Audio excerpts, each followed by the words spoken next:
Selamat datang kembali semuanya di Neutrality Studies. Hari ini sekali lagi jurnalis Amerisa yang luar biasa, Patrick Henningsen. Patrick, selamat datang ke Bamboo. Senang bersama Anda, Pascal. Terima kasih sudah kembali, karena Anda baru saja pulang dari tinggal beberapa waktu di Iran, dan itulah yang ingin kita bicarakan. Anda berada di sana. Kalau saya ingat dengan benar, Anda pergi ke sana untuk pemakaman Ayatollah Khamenei, untuk menyaksikan peristiwa itu dan melaporkannya langsung dari lapangan. Anda menghabiskan cukup banyak waktu di sana. Bisa Anda ceritakan inti dari apa yang Anda lihat dan kesan seperti apa yang ditinggalkannya pada Anda? Sure, yeah, thank you, Pascal. Tentu. Ya. Terima kasih, Pascal. Sebenarnya ini kali kedua saya berada di negara itu dalam 6 bulan terakhir. Saya pernah ke sana sebelum pengeboman, sekitar 10 hari sebelum pengeboman pada Februari, dan benar-benar memperkirakan bahwa akan terjadi perang. Saya rasa semua orang di negara itu juga mengharapkannya. Lalu kali ini Anda tahu, ini menjadi sebuah kesempatan. Saya tahu pemakaman kenegaraan itu akan menjadi peristiwa yang sangat penting. Namun acara itu tertunda, atau tanggalnya baru diumumkan jauh belakangan. Karena biasanya dalam adat Islam, orang dimakamkan sangat cepat setelah meninggal. Jadi, dalam pengertian itu ini sangat tidak biasa. Dan Anda tahu benar-benar belum memahami sepenuhnya alasannya sampai saya tiba di sana.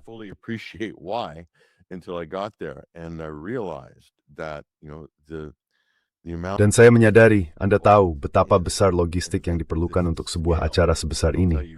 Dan saya akan jelaskan seberapa besar skalanya. Ini berlangsung di seluruh negeri, bukan hanya di Teheran, dan bukan hanya selama 1 hari. Totalnya 6 hari. Dan ini mencakup bukan hanya ibu kota Teheran, tetapi juga semua kota besar lain di negara itu, serta di Irak sendiri, Karbala, Najaf.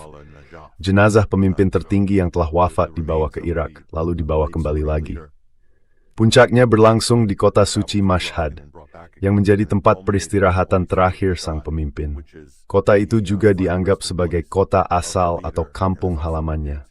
Dan bukan hanya pemimpin itu, Ayatollah Said Ali Khamenei, yang terbunuh dan dibunuh dalam aksi pembunuhan pada 28 Februari.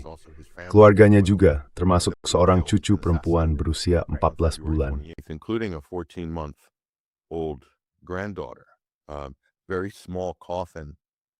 Sebuah pastor Slintado yang sangat kecil yang juga ada di antara peti-peti lainnya. Jadi Anda bisa membayangkan betapa syarat situasi ini. 15 juta orang turun ke jalan di Teheran.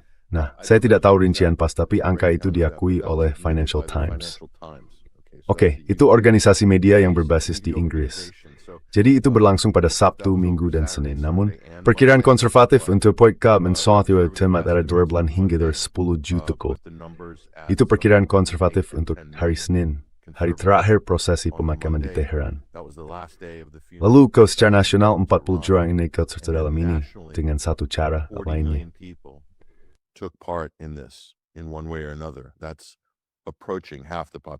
Itu mendekati setengah dari jumlah penduduk. Jadi, pikirkan soal itu.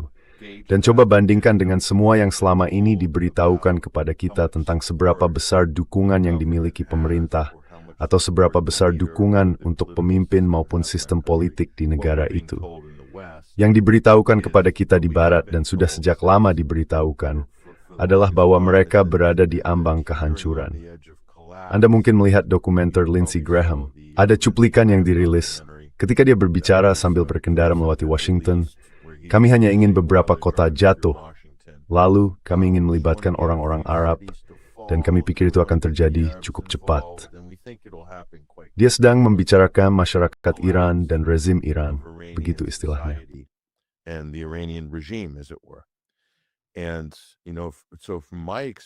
Dan Anda tahu dari pengalaman saya sudah tahu ini pada bulan Februari. Saya sangat cepat memahaminya setelah kerusuhan itu.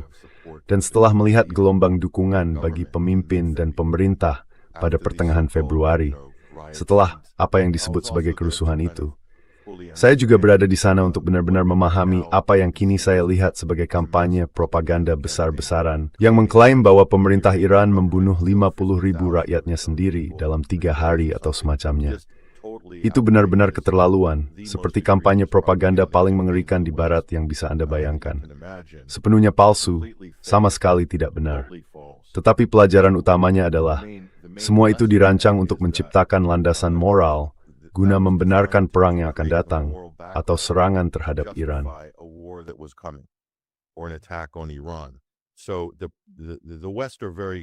Jadi Barat sangat piawai dalam propaganda mereka.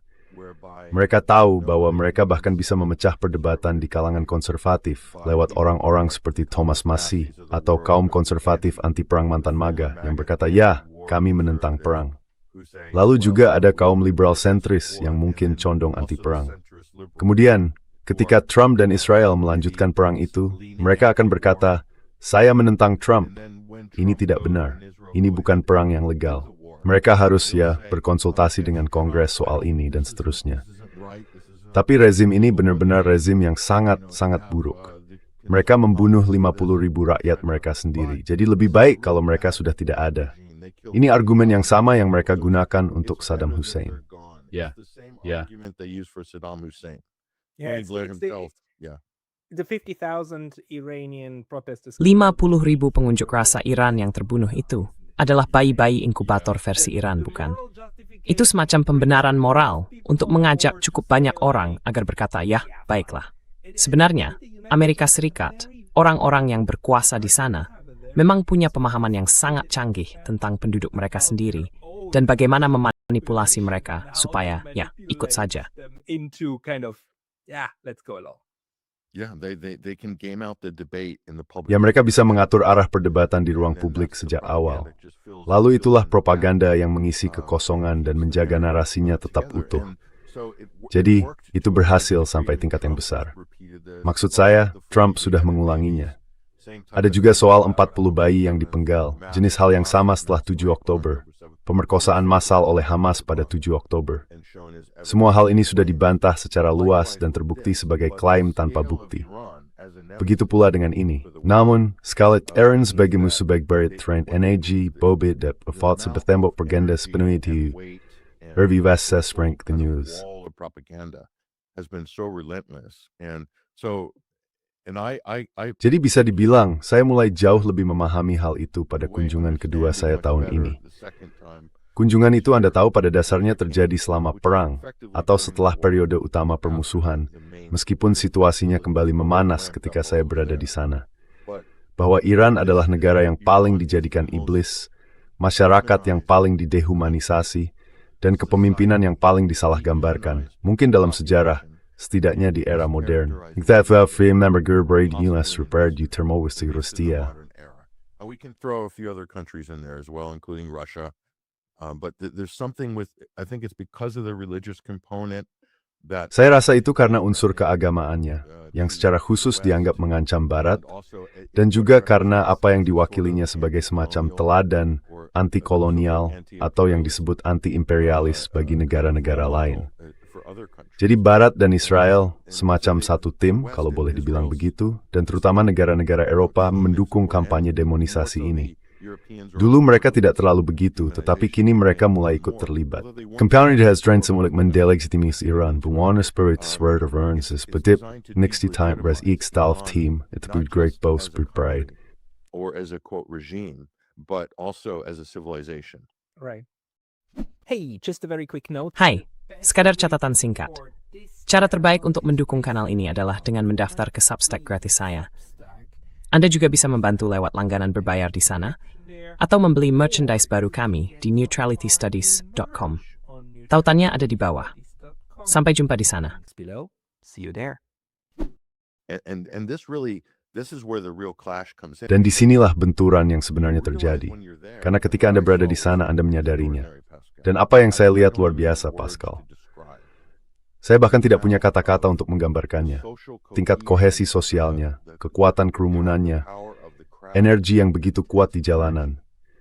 Dan saya sebagai orang Amerika, dan tidak banyak orang Amerika di jalan-jalan Teheran, itu bisa saya pastikan, berada di sana sebagian besar sendirian. Dalam beberapa kasus, benar-benar sendirian di tengah jutaan warga Iran yang semuanya meneriakkan yel-yel.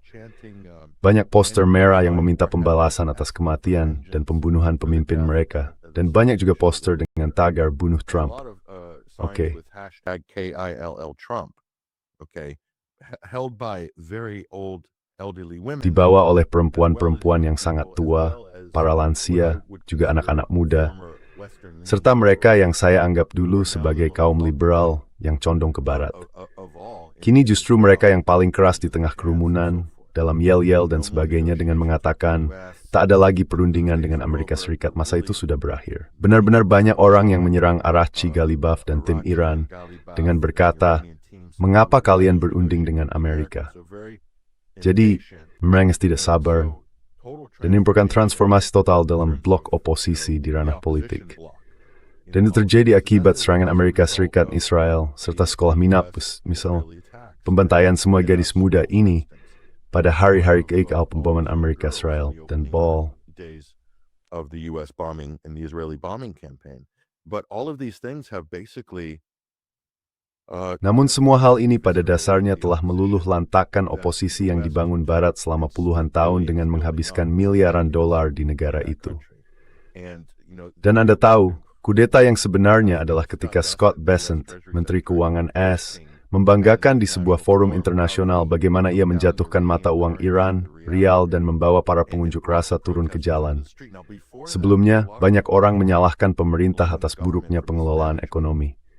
Tetapi, antara pemerintahan Trump, Donald Trump sendiri, Pete Hegseth, dan Scott Bessent, mereka sepenuhnya mendiskreditkan semua argumen oposisi di dalam Iran.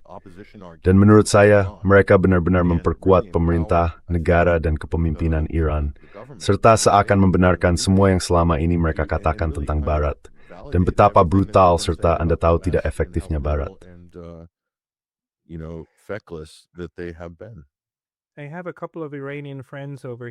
Saya punya beberapa teman Iran di sini, dan pada dasarnya mereka semua tidak terlalu senang dengan pemerintah mereka. Tapi saya menyaksikan beberapa dari mereka berkata, begini, masalah terbesar kami adalah bahwa apa yang selama 30 tahun dikatakan orang-orang ini kepada kami, bahwa Amerika akan menyerang kami dan ingin membunuh kami semua, ternyata menjadi kenyataan. Jadi sekarang kami benar-benar tidak bisa lagi bilang kepada mereka, kalian salah. Mereka semacam membuktikan poin mereka, dan sekarang kami sedang diserang. Jadi, meskipun saya ingin mereka pergi, saya pasti tidak akan mendukung pihak yang mengebom keluarga saya. Dan saya rasa aliansi Trump-Netanyahu membuat hal itu benar-benar terasa bagi jutaan warga Iran yang, tidak puas, tetapi berada di pihak lain, di kubu oposisi. Maksud saya, kalau bicara soal menyatukan sebuah negara, saya rasa Amerika Serikat yang melakukan pekerjaan itu di sana.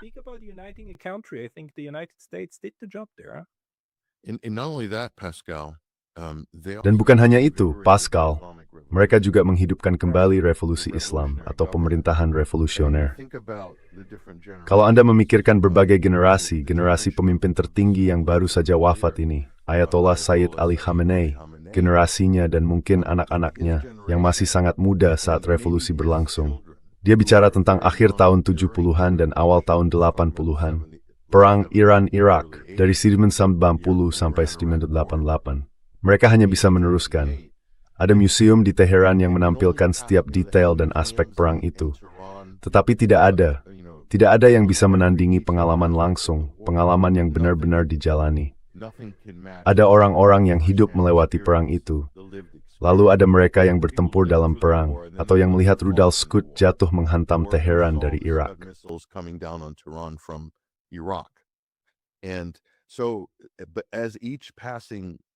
Jadi seiring berlalunya tahun demi tahun atau dekade demi dekade, semakin sulit untuk menyampaikan rasa mendesak atau pemahaman yang benar-benar kuat, yang berasal dari apa yang, katakanlah, bisa disebut sebagai ingatan hidup tentang Iran baru, Iran pasca revolusi.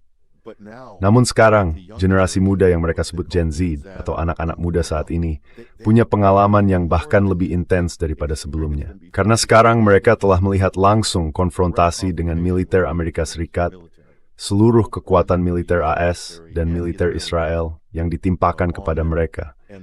Dan itu, menurut saya, akan menghidupkan kembali pemerintahan revolusioner dan masyarakat revolusioner ini, mungkin untuk 50 tahun ke depan. Jadi, sebelumnya tidak seperti itu. Sekarang, ya seperti itu. Jadi ini hal baru ke depannya. Saya tidak tahu, itu tentu saja bukan bagian dari perhitungan Barat. It wasn't in the calculus of the West. I'm not sure. No, I do believe that at least Saya memang percaya bahwa setidaknya orang-orang yang mengerjakan perencanaannya benar-benar menganggap itu seperti rumah kartu. Mereka pikir itu akan runtuh. Dan bahkan kalau tidak runtuh sepenuhnya, setidaknya Anda tahu, dalam cara berpikir sakit dan menyimpang ala Lindsey Graham dan orang-orang sejenisnya, itu setidaknya akan memicu perang saudara, kan?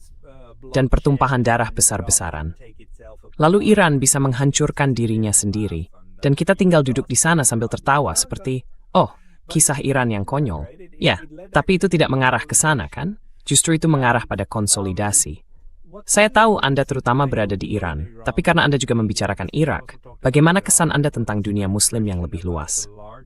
Maksud saya, Islam Syiah saat ini seperti sedang membuktikan satu hal yang sangat penting bagi seluruh kawasan. Seperti, ya, sebagian besar orang di Palestina adalah Sunni. Tapi kami tidak peduli. Kami peduli pada mereka. Apakah Anda merasakan sesuatu? Atau apakah Anda berdiskusi tentang aspek ini?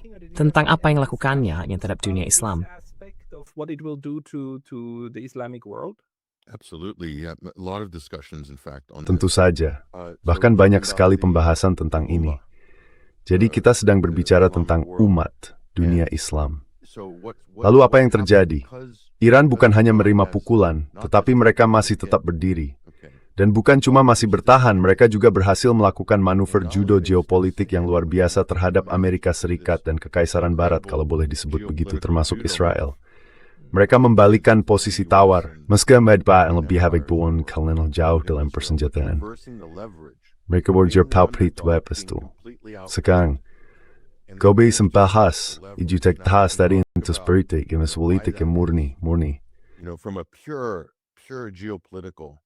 And when I say geopolitical, I'm talking the definition. Dan ketika saya mengatakan geopolitik, yang saya maksud adalah definisi geopolitik.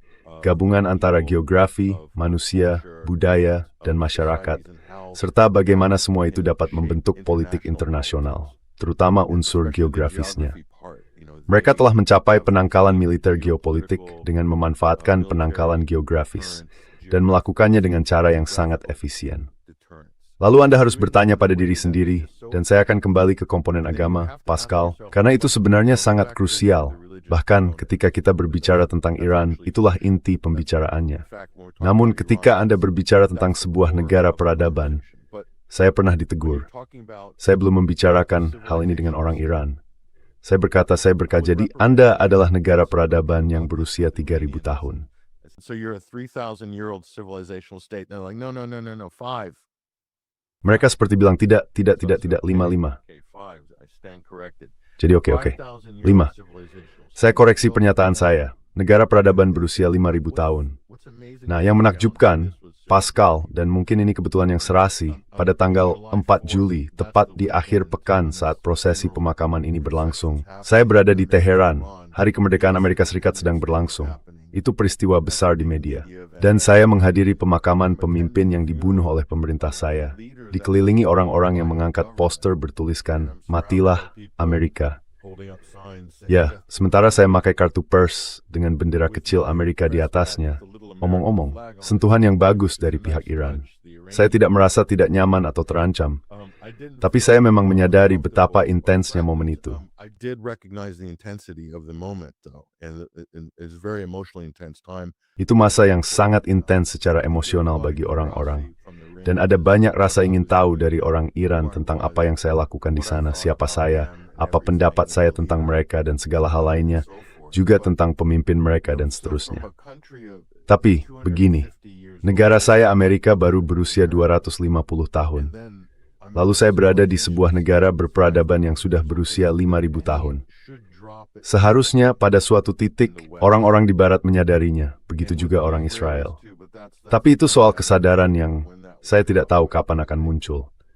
Namun intinya, pasti ada kualitas bawaan atau kualitas yang melekat dalam masyarakat ini, dalam bangsa ini, yang membuat mereka menjadi negara berperadaban berusia 5.000 tahun. Mereka pasti memiliki kualitas bawaan, sejumlah keunggulan, bukan hanya sebagai individu, tetapi juga secara kolektif. Not just as individuals, but collectively. And we see that around the world with, long. Dan kita melihat hal itu di berbagai belahan dunia, pada negara-negara peradaban yang sudah berlangsung lama, sukses, dan bertahan lama. Iran adalah salah satunya. Dan Anda mulai melihat beberapa kualitas itu muncul dari pemerintahnya. Cara mereka menjalankan diplomasi, cara mereka menghadapi pemerintahan AS yang kacau dan gila ini, yang tampaknya dari satu momen ke momen berikutnya tidak tahu arah, serta rezim Israel yang sepenuhnya agresif dan pedas, yang bertekad bulat untuk memusnahkan mereka. About tingkat disiplin yang ditunjukkan oleh Iran di setiap tingkat pemerintah. Dan itu ngesingkan. Jadi, kemek pamreska orthobagus, menukis with a house small, dear most strong vertically muscling. They have a very good understanding of themselves and who they are. Very strong identity. Sistem identitasnya sangat kuat. Dan yang juga saya lihat, orang-orang tidak perlu diperintah untuk turun tangan. Mereka seperti tahu kapan harus turun tangan. Mereka tahu kenapa mereka turun tangan, lalu mereka datang. Dan Anda tahu, saya diberitahu bahwa orang-orang Trump mengatakan tidak ada makanan di pasar, bahwa kami telah membuat negara ini bertekuk lutut. Saya melihat lebih banyak makanan dibagikan gratis di jalanan Teheran selama prosesi pemakaman. Sedih mempunyai sulit percaya. Between saya bermount di orang memberi mereka pilihan minuman lagi tab mereka terkena sengatan panas. Semua orang timbang, dan semuanya arberin perjalanan Iraq dari Karbala. Semenjak from Karbala, it's the same thing. It's this kind of collective spirit. Semangat kolektif seperti ini dan rasa kewajiban ini memberi makna pada apa yang mereka lakukan. Jadi mereka berdiri teguh menghadapi musuh yang sangat kuat, yang secara terbuka menyatakan ingin melenyapkan peradaban mereka.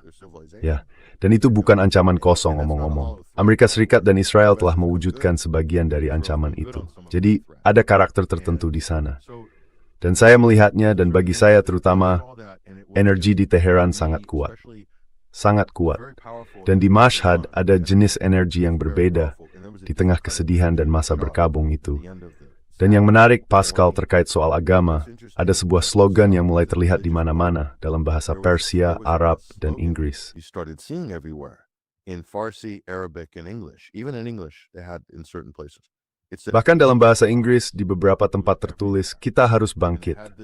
Itu ada di mana-mana. Ya, dan ada gambaran grafis ikonis tentang kepalan tangan pemimpin tertinggi dengan cincin berwarna amber yang ikonis, serta jubahnya yang bagian rumbai-rumbainya sedikit lusuh. Karena dia memang dikenal seperti itu, tidak membeli pakaian baru, dan selalu memakai jubah-jubah lamanya, hal-hal semacam itu. Hidupnya sangat sederhana. Saya bahkan pernah pergi ke salah satu rumahnya di Mashhad dan melihat perpustakaannya. Isinya omong-omong penuh dengan buku-buku Amerika. Sastra Amerika, Eropa, Victor Hugo, dan semua karya klasik Amerika. Jadi dia orang yang sangat terpelajar dan akademis. Tetapi tulisannya berbunyi, kita harus bangkit.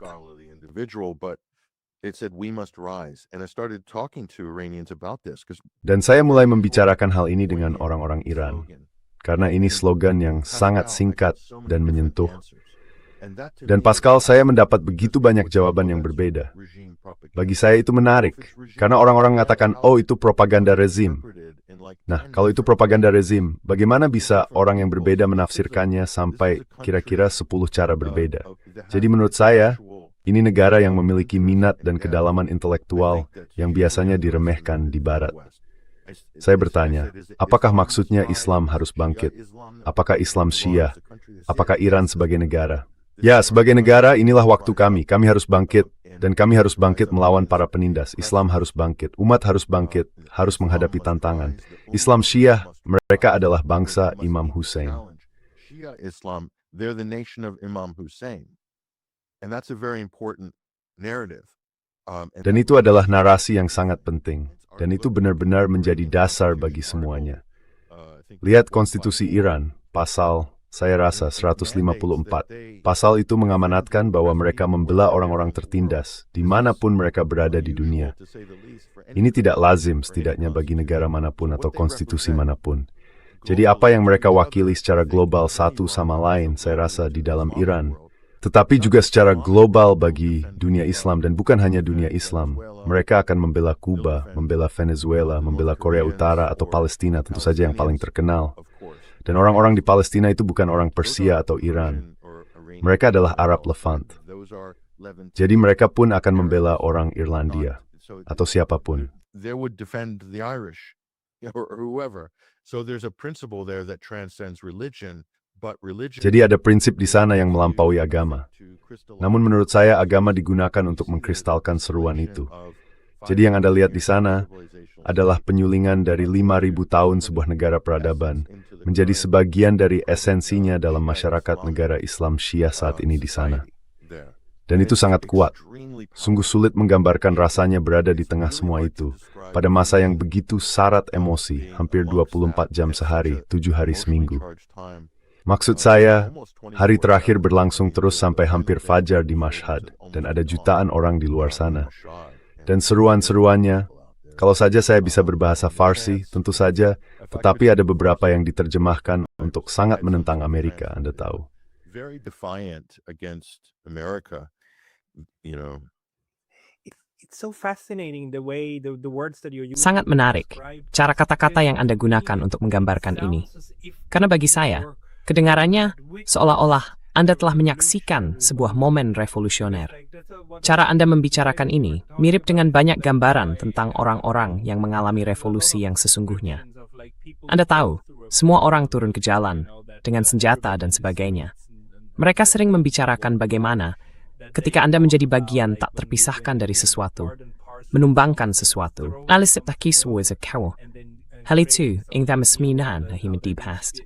Inspires the crowds in large masses. But the interesting thing here is, of course, that was all in support of. Tapi yang menarik di sini tentu saja, semua itu justru mendukung pemerintah yang sedang berkuasa, yang seharusnya dibenci dan sebagainya. Jadi rasanya seolah-olah Anda menyaksikan semacam perjuangan melawan struktur kekuasaan besar yang berada di puncak, benar? Begitulah tampaknya orang-orang memandangnya, seperti revolusi melawan momen unipolar, melawan hegemon besar. Sebenarnya ada pemahaman bersama, meskipun mereka tidak punya kerangka bersama untuk itu. But is prejuvanek strength is the same UMP. This is an existential struggle for something new. Yeah, I mean, I witnessed something like this, but Ya, maksud saya pernah menyaksikan sesuatu seperti ini. Tapi mereka juga menyaksikannya bersama-sama, karena ini adalah momen bersejarah. Ini menjadi penanda dalam sejarah dan masyarakat Iran pasca revolusi. Terutama karena pemimpin ini melintasi 2 generasi selama 37 tahun sebagai pemimpin tertinggi. Jadi bagi kebanyakan orang, terutama yang berusia di atas, katakanlah 20 tahun, atau jika Anda berusia 40, 50, atau 60 tahun, sepanjang masa dewasa Anda, dia adalah satu-satunya. Dia adalah sosok ayah bagi bangsa Anda. Dia mentor Anda, dia guru Anda. Dan Anda sering mendengar sebutan ini guru kami, bukan? Saya juga mendengar hal itu tentang Hasan Nasrallah, yang dipandang sebagai seorang guru. Jadi mereka adalah tokoh intelektual yang sangat kuat dalam hal kepemimpinan. You know, powerhouses as in terms of leadership. They're religious leaders as well. They're philosophers. Mereka juga pemimpin agama, mereka filsuf, mereka cendekiawan sastra, mereka penyair. Namun mereka juga ada untuk membantu mengarahkan kebijakan. Inilah sebabnya mereka memiliki sistem yang unik, sistem pemerintahan mereka. Ketika sebuah masyarakat secara geopolitik dan dalam sejarah menghadapi persimpangan jalan yang luar biasa seperti ini, keputusan tidak bisa semata-mata dipandu oleh politik. Anda tahu, real politik tidak bisa semata-mata dipandu oleh politik kekuasaan. Harus ada unsur moral, harus ada prinsip-prinsip menjadi panduan. Dan memerlukan perpaduan antara seorang paus dan raja filsuf untuk membantu memberi sosok yang mau berdas langsung dengan rakyat. Jika semua mensupport dan dukung momennya, it's a concluder. You know, this moment, they will come out. And maybe a politician's not going to have that level of response. Dan mungkin seorang politisi tidak akan mendapat tingkat respons dan keterlibatan seperti itu. Karena itu, masyarakat di negara ini sangat terlibat secara politik. Tingkat intensitas dalam perdebatan politik sangat terasa, dan kadang tidak lunak atau santun. Perdebatannya cukup sengit. Jadi ada faksi-faksi yang saling berhadapan dengan sangat keras, dan dalam beberapa kasus, secara emosional, mengenai sejumlah isu ini. Tentang jalan apa yang harus ditempuh negara, keputusan apa yang harus diambil, bahkan soal nuklir atau cara merespons perang ini, dan apa yang perlu dilakukan masyarakat untuk melangkah maju. Dan saya berpendapat bahwa itu adalah tanda lingkungan demokrasi yang dinamis dan sehat. It's a highly politicized society. Ini masyarakat yang sangat terpolitisasi kan, di mana masyarakat merasa menjadi bagian dari tubuh politik kan. Maksud saya, di Swiss kami punya hal yang sangat mirip, tetapi kami memiliki demokrasi langsung. Namun perdebatan bisa menjadi sangat sengit, karena kami tahu kami punya kepentingan di dalamnya kan. Dan saya ingin meyakinkan orang-orang lain. Jadi orang Iran juga punya itu. Meskipun media propaganda, kita akan mengatakan bahwa pemimpin tertinggi membuat semua keputusan, dan semua orang hanya mengikuti. Kan? The supreme leader makes all the decision and everybody just follows, right? Yeah, exactly. They feel, and it's not just Ya, that they tepat feel sekali. that. They know that. Tepat sekali, mereka merasa, bukan hanya merasa, mereka tahu itu. Karena Anda tahu, mereka punya mekanisme untuk membangun konsensus di negara itu. Mekanisme itu sangat canggih dan melibatkan masyarakat, dan kepemimpinan politiknya sangat responsif terhadap masyarakat. Namun, proses untuk menyaring konsensus itu bisa dibilang mungkin bergerak sedikit lebih lambat. Prosesnya butuh lebih banyak waktu. Itu bukan sistem konsensus dari atas ke bawah. Jadi, saya bisa membandingkannya dengan Rusia. Di sana, Rusia memiliki jaringan kelembagaan keamanan nasional yang sangat luas, terdiri dari berbagai jenis LSM, kalangan akademisi, dan lembaga-lembaga vertikal bekas Soviet. Semuanya bersama-sama menyaring konsensus keamanan nasional di Rusia. Sistemnya sangat canggih, dan kadang bergerak sangat lambat. Tapi itu sangat nyata. Jadi untuk mendapatkan dukungan itu, Anda perlu bekerja melalui ribuan orang ini. You need to work through all of these thousands of people.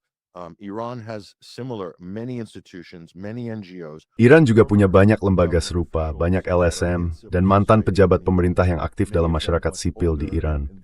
Banyak dari mereka usianya jauh lebih tua. Mereka membentuk semacam dewan penjaga para sesepuh, yang dalam beberapa hal bersifat resmi, dan dalam hal lain tidak resmi. Berbagai jenis pandangan muncul dari berbagai tempat, dan itu sangat nyata di sana. Rakyat adalah bagian besar dari itu. Dan pemerintah serta kepemimpinan sangat memperhatikan apa yang dipikirkan dan dirasakan rakyat. Jadi semuanya semacam bekerja bersama. Lalu ada gagasan di Barat dan cara mereka menggambarkan Iran sebagai ekstremis religius, kultus Islam Syiah 12 imam, kultus agama yang terobsesi eskatologi. Padahal kalau Anda ingin bicara tentang kultus agama yang terobsesi eskatologi, Anda tidak perlu melihat lebih jauh daripada evangelikalisme Kristen, Zionisme Kristen, atau Zionisme sendiri. Or Christian Zionism, or Zionism full stop. But yeah. It's just about it's very rich for such accusations to. Sungguh ironis, tuduhan seperti itu datang dari seseorang yang memakai salib tentara salib di dadanya, seperti menteri perang Anda, bukan? Sungguh ironis. Maksud saya, dalam satu sisi, setiap tuduhan adalah pengakuan, bukan?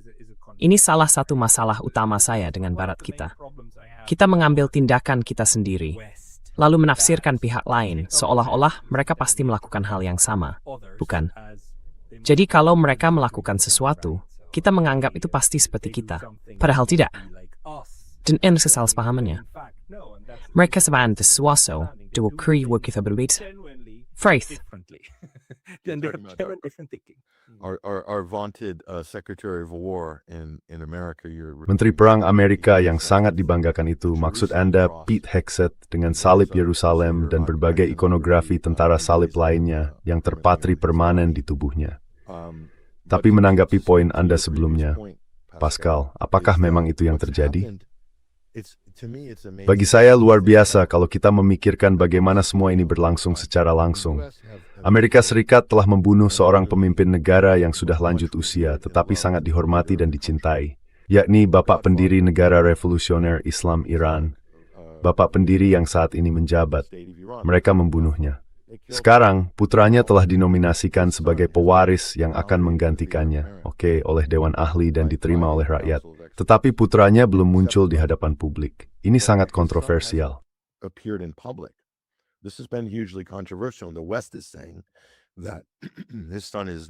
Barat mengatakan bahwa putranya tidak hidup. dia sudah mati atau cacat.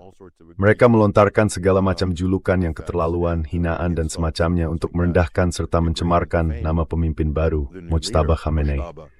Namun jelas, alasan dia belum menampakkan diri adalah karena begitu dia melakukannya, dia akan menjadi sasaran untuk dibunuh. Dia akan menjadi target utama serangan udara Amerika Serikat dan Israel, bom berpemandu laser, dan sebagainya. Untuk memudah itulah semakin Israel dan basis Israel melumpuhkan dan membunuh kepemimpinan di Iran. Tetapi dia gefuth, dia berdampakkan diri, dia belum tambah dan publik. Dan dalam itu sistem politik mereka. And in a way, this validates their political system. The leader is not visible, and yet Pemimpin itu tidak terlihat. Namun ada lebih banyak kekompakan dan solidaritas daripada sebelumnya, serta lebih banyak dukungan bagi kepemimpinan. Mereka sangat sadar bahwa nyawanya dan nyawa keluarganya berada dalam bahaya, hanya karena dia telah didorong ke garis depan, ke posisi kepemimpinan. Dan mereka menerima itu. Rakyat memahami dan menerima itu. Tidak ada perdebatan kecil-kecilan soal ini di Iran. Hal itu begitu saja diketahui dan diterima. Martin accept how because menghadap ini. Kita bertahu bahwa jika Atatürk menggal pala ular, rezim akan runtuh. Tentu tahu inilah jenis retorika militeristik ala Dr. Strangelove yang sudah dibatasi kesedengar. Yang rutat mal yang berkali before. we're so accustomed to, especially coming from the United States. And what's happening here confounds everything. Dan apa yang terjadi di sini membuat semua hal jadi membingungkan. Membuat semuanya jadi membingungkan. Jadi kami mencari cara untuk menemukan retakan-retakan di barat ini. Celah-celah yang bisa kami manfaatkan dan kami selipkan baji di sana. Namun semakin mereka menyerang Iran, semakin mereka menggambarkan Iran sebagai setan, semakin retakan dan celah itu menghilang di dalam masyarakat Iran. Dan bagi saya ini fenomena yang sungguh luar biasa. Saya pikir, kalau kita bisa melewati ini, kalau kita bisa melihat kembali dan mempelajarinya, ini akan tuh studi kasus besar tentang paradigma tatanan dunia new. In the paradigm shift of world orders. Yeah. Ya. Anda tahu, seburuk apapun perang, perang punya kecenderungan untuk membawa kejelasan pada suatu momen karena kekerasan dan segala hal yang menyertainya. Sejumlah hal akan muncul ke permukaan, kan? Dan akan terlihat. Sejumlah kekuatan akan menunjukkan bahwa mereka tidak punya kekuatan seperti yang mereka klaim. Saya rasa Amerika Serikat sekarang salah satunya yang menunjukkan itu. Yang lain mungkin semacam pihak yang diremehkan, yang akan menunjukkan bahwa sebenarnya ada tatanan yang sama sekali berbeda, yang lebih sesuai dengan apa yang dibutuhkan. Maksud saya, sekarang kita melihat bahwa Iran punya strategi yang benar-benar sepenuhnya berbeda dari apa yang akan diberitahukan oleh sekolah manapun dalam studi hubungan internasional di Barat. Strateginya seperti ini. Kami mampu menahan serangan. Kami akan melakukan serangan balasan konvensional. Kami akan memulihkan resiprositas. Kami akan tetap menabtur di kami. Dan kami mendesentralisasi kafo. We decentralize the military leadership. Therefore, each military. Oleh karena itu, setiap pemimpin militer bisa memilih sasaran mereka sendiri. Kami tidak melakukan pengorganisasian secara terpusat. Maksud saya, tidak ada negara di Barat yang akan mengatur negaranya seperti itu. Dan Iran telah melakukannya selama 50 tahun terakhir. Fakta bahwa tidak ada yang memahami itu sebenarnya menunjukkan betapa total dan menyeluruhnya kurangnya pengetahuan di Barat tentang Iran dan sebagainya. Menurut Anda bagaimana? Maksud saya, apa pengamatan Anda? Bagaimana orang-orang lain di media, bukan hanya di Barat, bukan hanya di Amerika Serikat dan Eropa, tetapi juga Tiongkok dan negara-negara global selatan, menafsirkannya? Apakah Anda melihat media Afrika dan sebagainya? Sebenarnya, bagaimana global selatan menafsirkan itu? Karena ini adalah sinyal yang sangat besar, mungkin lebih besar daripada Rusia dan Ukraina. Yeah, the main interface I had with other international media was Ya, interaksi utama saya dengan media internasional lain datang dari Pakistan dan juga Kashmir. Dan Anda tahu sebagian juga Muslim Syiah dan sebagian bukan, sebagian Sunni. Tetapi yang menarik bagi saya tentang orang-orang lain dari negara-negara Muslim adalah bagaimana isu ini dan Iran melampaui perpecahan sektarian yang biasanya dianggap di Barat begitu kuat antara Sunni dan Syiah misalnya. Dan ada juga orang Kristen, jurnalis Kristen Lebanon, and having narrated to purge healit. Kita akan membahas Global South that board sense, Yobus kit hammer do ma, kementas muslim tile, it would brover to pulli through bar. Dan ini penting. By example, and this is significant. It's invited a lot of people to. Hal ini telah mengundang banyak orang untuk mendukung Iran, semata-mata karena persoalan moral, yakni apa yang mereka perjuangkan, dan fakta bahwa mereka bersedia menanggung dampaknya demi rakyat Palestina atau demi rakyat Lebanon. Mereka bersedia melakukan itu, bersedia mempertaruhkan diri. Ini adalah pesan yang sangat kuat di seluruh dunia Muslim. Dan dalam suatu hal, ini meruntuhkan sebagian perpecahan sektarian yang selama ini berusaha dipromosikan secara cukup agresif oleh Barat dan negara-negara Teluk selama waktu yang sangat lama. Itu melayani kepentingan geopolitik dan kolonial tertentu. Kita bicara tentang Inggris, Anda tahu para pelopor Wahabisme. Mari kita perjelas soal itu. Amerika Serikat juga telah melanjutkan hal tersebut dan menggunakannya sebagai alat geopolitik utama mereka, yaitu sektarianisme. Dan ini telah melampaui itu.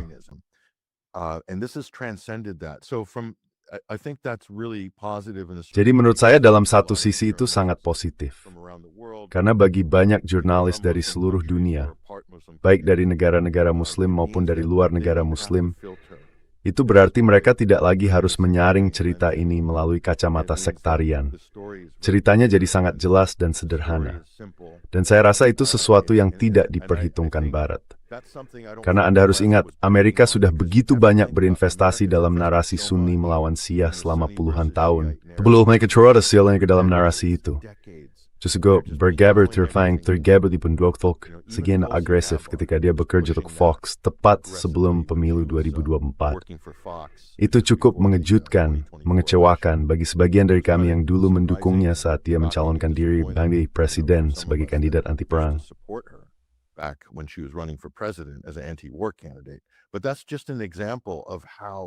Tapi itu hanya contoh betapa hadirnya dia di mana-mana.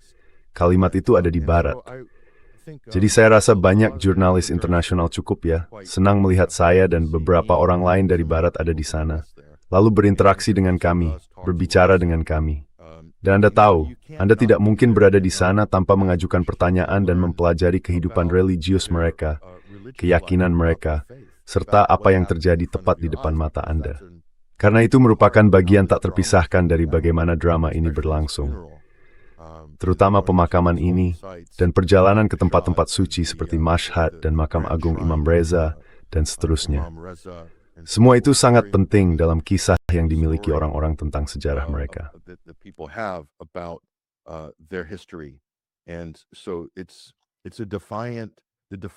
Jadi itu adalah pembangkangan dan kewajiban dari kisah Imam Hussein yang bangkit melawan para penindas, mempertaruhkan nyawanya, dan pada akhirnya mengorbankan nyawanya demi orang-orang yang tidak cukup kuat untuk berjuang bagi diri mereka sendiri. Dan pesan itulah intinya. Jadi, komponen moral itu sangat sulit ditandingi. Anda tahu, itu pesan universal dan mengundang dukungan dari semua orang. Artinya, prinsip itu kemudian bisa dibuat universal dan dapat berlaku bagi siapapun di dunia. Siapapun bisa mengangkat perjuangan itu. Mereka bahkan tidak perlu menjadi Muslim Syiah. Namun Iran memainkan semacam peran teladan dalam Islam, dalam geopolitik, dalam kerangka anti-kolonial, atau bagaimanapun Anda ingin membingkainya, anti-imperialis, anti-hegemonik. Bisa dibilang istilah yang mungkin lebih tepat adalah anti-hegemonik.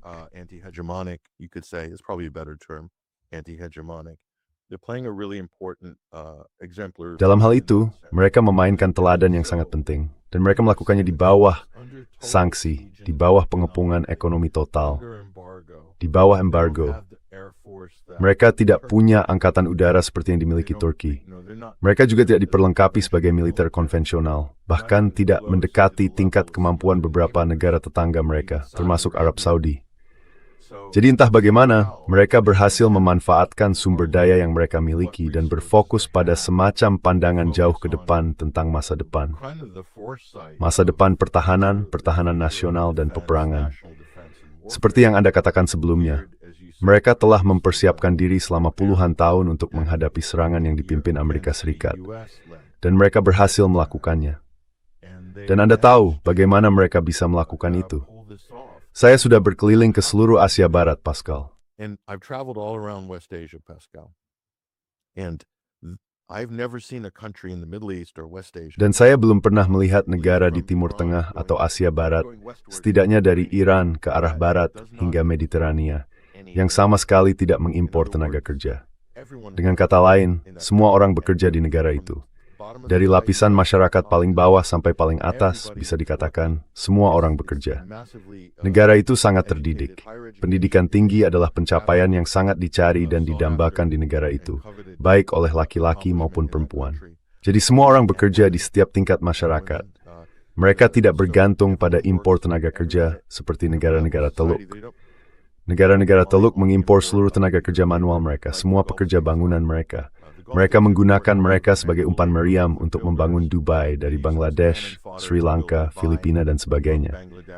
Lalu manajemen tingkat menengah semuanya diimpor dari Amerika, Inggris, Prancis, Jerman, Eropa, Swiss. Britain, France, Germany, Europe, Switzerland, the middle management and the board level. Manajemen menengah dan tingkat dewan direksi biasanya orang Arab Teluk, tentu saja, sebagian besar. Tapi mereka mengimpor semuanya. Iran sepenuhnya mandiri. Jadi dari sudut pandang modal manusia, mereka mampu membangun program rudal mutakhir. Mereka mampu memproduksi sendiri teknologi anti pesawat, peluncuran roket satelit bertahap, dan menempatkan satelit mereka sendiri ke orbit. Mereka juga mampu memproduksi sendiri kebutuhan medis, farmasi, serta industri material dan konstruksi, juga teknik dan arsitektur. Dan Iran punya sejarah panjang dengan banyak arsitek hebat. Maksud saya, mereka mampu melakukan ini. Jadi tidak mungkin Anda bisa sepenuhnya memutus mereka dan mencekik mereka seperti negara-negara lain telah dicekik. And suffocate them like other countries have been suffocated. I think Syria was similar in that Syria. Menurut saya, Suriah juga serupa dalam hal itu. Di Suriah semua orang bekerja. Mereka tidak mengimpor tenaga kerja. Dan mengimpor tenaga kerja memang bukan sesuatu yang lazim, seperti misalnya di Lebanon. Di sana banyak tenaga kerja kelas bawah yang didatangkan dari Eritrea, Ethiopia, Filipina, seperti pengasuh anak dan pembantu dari Nigeria, serta berbagai negara lain, negara-negara Afrika. Anda tidak melihat itu di Suriah. Jadi, dalam hal itu Suriah mirip dengan Iran. Dari sudut pandang modal manusia, Pascal, jika tidak ada sanksi, jika ini adalah pasar bebas, saya tidak melihat bagaimana negara-negara tanah pun bisa bersaing dengan Iran. I do not see how any of the Gulf states could compete with Iran. I think within 10 years, Iran. Saya rasa dalam 10 tahun Iran kemungkinan akan memiliki maskapai penerbangan terkemuka di dunia. Yang paling mewah, dengan layanan terbaik, makanan terbaik, dan pesawat terbaik. Entah mereka membelinya dari Amerika, dari Boeing, atau Airbus, atau tidak, mereka akan menjadi pemimpin dunia di begitu banyak bidang berbeda. Saya hanya cukup jelas bahwa mereka ditekan oleh Amerika Serikat, oleh Barat, oleh Israel, dan seterusnya. Dan mereka sebenarnya hanya berusaha menunda hal yang tak terelakkan. Jadi, dari sudut pandang konvensional, saya rasa Iran telah meraih kemenangan besar dalam hal daya tangkal. Nah, kalau itu masuk ke ranah non-konvensional, orang-orang dengan sangat santai melontarkan ancaman nuklir, dan itu sendiri mengkhawatirkan.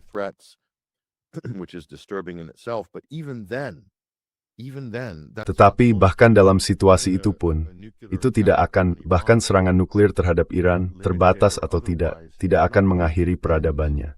Itu tidak akan melenyapkan rakyatnya.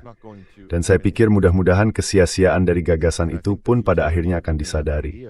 Tetapi Anda tahu, Jepang adalah contoh yang baik. Amerika Serikat menjatuhkan 2 bom atom di Jepang.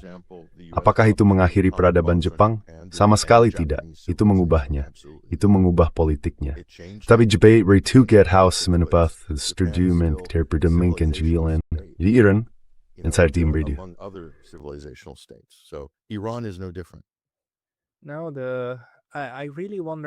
Sekarang, saya benar-benar bertanya-tanya, berapa lama lagi Barat, Eropa, dan Amerika Utara akan menyadari bahwa ada tempat-tempat yang memang punya cara berbeda untuk mengatur diri mereka sendiri. Dan meskipun cara mereka tidak seperti yang kita lakukan, itu bukan berarti mereka lebih rendah. Sama sekali tidak. Maksud saya, mereka justru membuktikan bahwa mereka sebenarnya sudah menemukan cara menghadapi pihak yang paling dominan, bukan? Dan itu tidak indah, sama sekali tidak indah. Tapi, tidak ada yang pernah akan menjadi indah. Bagi saya, aspek sekaligus Anda kius macam gerakan judo Aquendus kan. The judo move you described it as, right? In a sense, it is the United States that now. Dalam satu arti, justru Amerika Serikatlah yang kini melepaskan seluruh potensi Iran. Bukan hanya sebagai semacam penanda tentang apa yang mungkin terjadi, tetapi juga sebagai, Anda tahu, sebagai kohesi sosial di dalam negeri, yang barangkali merupakan aset terbesar yang bisa dimiliki sebuah negara, sebuah bangsa. Kohesi sosial. Itu bukan berarti semua orang harus dengan cara fasis berjalan ke arah yang sama. Saya rasa Iran menunjukkan kebalikannya. Smart as the lang spirituet senyu, step skargol juriu into speswo, yuthuhing, enough to the fa. This is now the new post. We know where to go because the others are. Kami tahu harus kemana, karena pihak lain menutup semua jalan lainnya. Mereka membombardir kami, hingga hanya ada satu arah ini, kan? Jadi, Anda harus mengambil peran sebagai pembawa panji bentuk politik yang lebih baik, bahkan jika Anda tidak menginginkannya. Dan saya punya teman-teman Iran yang berkata kepada saya, kami agak tidak senang, karena mengapa kami harus menerima bom demi warga Palestina? Maksud saya, itu sangat buruk bagi mereka, tetapi mengapa kami yang harus menanggungnya? Tapi sekarang ternyata, bom-bom itu tetap dijatuhkan kepada Anda. Jadi maksud saya, ini mengubah permainan, bukan? Jadi bagaimana penilaian Anda secara keseluruhan tentang bagaimana akan membentuk beberapa bulan tahun berikutnya jadi dalam konflik ini? I'll start with just from the Iranian society point of view. Saya akan mulai dari sudut pandang masyarakat Iran. Ada kesadaran yang perlahan mulai mengendap. Jelas, mereka berada dalam kewaspadaan penuh. Amerika Serikat akan terus menaikkan dan menurunkan eskalasi, dan kita bisa membahas alasan di balik itu. Tetapi saya rasa di kalangan warga Iran ada kesadaran yang saya tangkap, yang bisa saya lihat. Mereka menyadari apa yang telah mereka capai secara geopolitik. Namun, ada juga kerendahan hati di sana. Mereka tidak merayakannya seperti orang Amerika merayakan Perang Teluk di Irak, dengan mengibarkan bendera, menyambut pasukan, dan mendengarkan lagu kebangsaan. Ini lebih seperti kesadaran yang tenang, kepercayaan diri yang tenang, bahwa sejauh ini mereka telah melewati lingkaran api ini. Dan ada pula kerendahan hati. Saya rasa kerendahan hati itu berasal dari unsur agama, dari sisi religius masyarakat dan individu-individunya. Soy dister de temas di forum for bersama secara kolektif. The individuals and collectively that they share together. And that's a tempering force. Dan itu adalah kekuatan penyeimbang yang benar-benar penting. Artinya mereka sangat fokus, sangat jeli mengamati, sangat sabar, sangat intelektual, dan juga sangat kuat dalam matematika serta ilmu pengetahuan perlu saya tambahkan. Kalau melihat sejarah, dalam hal kolonialisme, kisah kolonialisme seringkali merupakan kisah teknologi. Kemampuan suatu kekuatan untuk memiliki keunggulan dalam perang, teknologi, administrasi, atau hal lain yang menempatkan mereka pada posisi untuk mendominasi peradaban atau masyarakat lain yang kurang maju. Dan sekarang di abad ke-21, banyak dari hambatan itu sudah runtuh. Teknologi kurang lebih sudah bersifat global dan ada di mana-mana, terutama jika menyangkut Iran tentu saja. Jadi keunggulan yang dulu dimiliki Inggris atau Soviet dalam hal itu, atau sebelumnya Amerika atas Iran, dan digunakan sebagai bidak geopolitik di papan permainan. Use it as a geopolitical piece on the board. That's not so visible now. Hal itu sekarang tidak terlalu terlihat. Itu sudah hilang, sudah lenyap. Dan Iran sekarang menunjukkan hal itu, menurut saya. Tidak ada teknologi yang bisa dikerahkan untuk melawan mereka. Entah itu perang generasi kelima, melalui internet, menggerakkan kerusuhan, kekerasan, dan sebagainya. Atau menjatuhkan terminal Starlink milik Elon Musk dalam jumlah ribuan ke Iran. Mereka telah menangani semua itu, bukan hanya dari sudut pandang teknologi. The Uighur Verba Strength Strategis Ilmer Grimara the Stout. Yukunting, pentingal. And it's quite incredible. So that's really important. And so that's a sort of. Jadi itu semacam menurut saya faktor yang sedikit meringankan dari serangan-serangan eksternal. Sekarang situasi ekonomi di Iran memang sangat buruk, tetapi mereka bertahan. Mereka bertahan karena ada solidaritas, ada kesadaran bahwa mereka sedang menjadi korban. Mereka berada dalam kepungan, mereka diserang, dan karena itu ada kesabaran di sana. Mereka bersiap untuk jangka panjang. Jadi menurut saya semua itu adalah kenyataan. Kedepan, war sebenarnya Amerika Serikat akan membutuhkan Bevern dan itu starts ketua Israel. Anytime soon, nor the Israelis. They might go through periods of Mereka mungkin akan menjalani periode-periode negosiasi palsu atau menjalankan manuver MOU palsu. Tetapi Amerika Serikat punya strategi jangka panjang yang sangat jelas dan mereka berpegang teguh pada itu. Salah satunya adalah menyingkirkan setiap pesaing setara. Itu melampaui banyak pemerintahan dan dijabarkan dalam buku The Grand Chessboard karya Zbigniew Brzezinski yang diterbitkan pada tahun 1997. Bahkan strategi itu sudah ada sebelum Brzezinski. Lalu ada koridor tengah yang akan mereka ganggu dan sabotas. Jalurnya dari Rusia melalui Iran, turun ke pantai selatan ke Shah Bahar, lalu menuju pelabuhan Mumbai di India. Itu adalah prioritas geostrategis mengganggu, melemah, sabotase,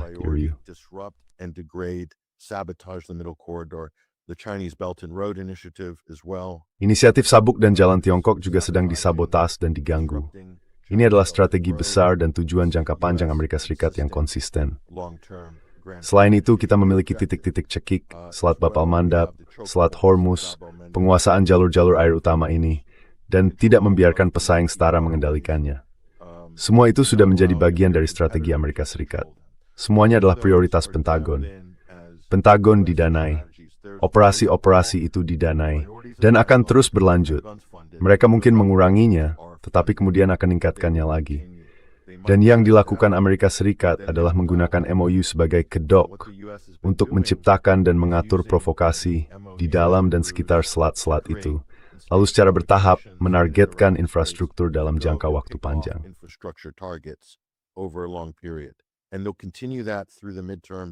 Dan mereka akan terus melakukan itu sampai pemilu paruh waktu dan memasuki 2027. Karena strategi jangka panjang Amerika Serikat tidak akan ada momen berdamai dan berangkulan, setidaknya bukan di bawah pemerintahan Trump.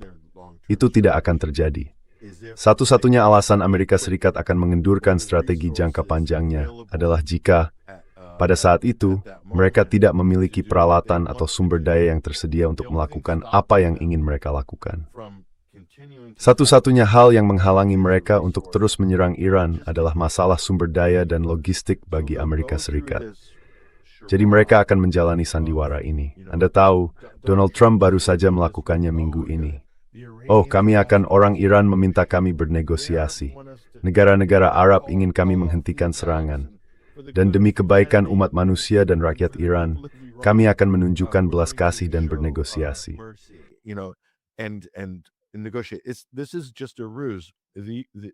Ini hanya akal-akalan. Amerika Serikat bertindak di luar kerangka hukum, di luar persetujuan Kongres untuk berperang, dengan hanya mengirim surat kepada Kongres setiap 60 hari untuk meminta perpanjangan otorisasi penggunaan kekuatan militer. Dan mereka hanya akan punya cukup pencegat, cukup rudal, untuk menjalankan kampanye selama 10-14 hari. Lalu mereka meningkatkan ancaman besar-besaran ini. Dan kemudian Gidiseke untuk klaim bahwa itu adalah daya tawar untuk sebuah kesepakatan. Namun kesepakatan itu akan gagal. Dan dalam beberapa kasus, Amerika Serikat sekarang menggunakan fakta bahwa Trump berkata, "Oh, kami mundur dan membuat kesepakatan." Jika melihat rekam jejak mereka sebelumnya, itu juga merupakan lampu hijau bagi serangan oleh Amerika Serikat dan Israel. Ya, tidak. Namens de acties bedoelingen was Prolovestrol, Pascal seperti Borgid Snempard, continued beftituut dat kini sing. No, I agree, and this is also the part where Tidak, saya setuju. Dan ini juga bagian ketika Brian Berletik dan yang lainnya benar sekali dalam menunjukkan bahwa ini adalah kebijakan yang sudah mengakar dalam.